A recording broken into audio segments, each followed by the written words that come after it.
آج کی تلاوت کا تو میرے ساتھ نکالے قرآن کے زندہ پاکلام میں سے پلوس رسول کی معرفت کلیسیا کے نام دوسرا خط 5 باب اس کی 14 آیت سے لے کر 17 آیت تک پلوس رسول کی معرفت کلیسیا کے نام دوسرا خط 5 باب 14 آیت سے لے کر 17 آیت تک میں گزارش کروں گا بہن منشا سے کہ وہ آئیں اور آج کی تلاوت کر سکتی ہے۔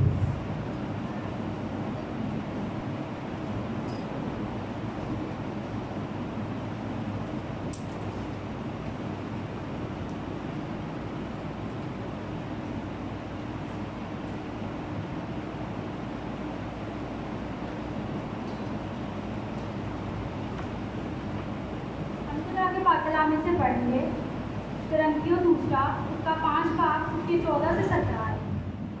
کیونکہ مسیح کی محبت ہم کو مجبور کر دیتی ہے، اس لیے کہ ہم یہ سمجھتے ہیں کہ جب ایک سب کے واسطے ہوا تو سب مر گئے، اور وہ اس لیے سب کے واسطے ہوا کہ جو جیتے ہیں وہ آگے کو اپنے لیے نہ جیئیں بلکہ اس لیے جو ان کے واسطے ہوا اور پھر جی اٹھا۔ بس اب سے ہم کسی کو جسم کی حیثیت سے نہ پہچانیں گے۔ ہاں، اگرچہ مسیح کو بھی جسم کی حیثیت سے جانا تھا مگر اب سے نہیں جانیں گے۔ اس لیے اگر کوئی مسیح میں ہے تو وہ نیا مخلوق ہے، پرانی چیزیں جاتی رہیں، دیکھو وہ نہیں ہو گئی۔ خدا کے پاک کلام پڑھے، اس نظارے میں کلام کی برکت ہو۔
سکھائے سیکھنے سمجھنے اور ان باتوں پہ عمل کرنے کا زبان مجھول اعلان کر سکتا ہے شریر سے خلاص کے کلام کاش آج کا کلام ایمانداروں کی زندگی میں سمجھ آ جائے 100 گنا پھل لائے اور آج کے کلام کو اپنی زندگی میں کرے مجھے بھی خدا اس کو بیانداری کے ساتھ بیان کرنے کا خدا یسوع مسیح کے نام سے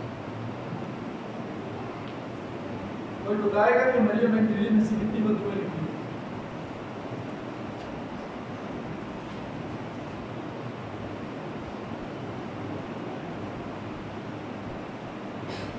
کوئی بتائے مریم میگدلینی میں کتنی بدوئیں تھیں؟ آئیے دوسرا کرنتھیوں کھولے، کلام کو پڑھتے ضرور ہیں ہم لیکن اس کی تفسیر میں اس کی گہرائی میں نہیں جاتے۔ یہ سبق میں نے دینا تھا آپ کو اتوار کے دن لیکن جو نشان نے دیا میرے خیال ہے وہ بہتر میسج ضرورت بھی تو آج میں اس سبق کو لے میں نے تھوڑا اس کو چینج کیا ہے صبح۔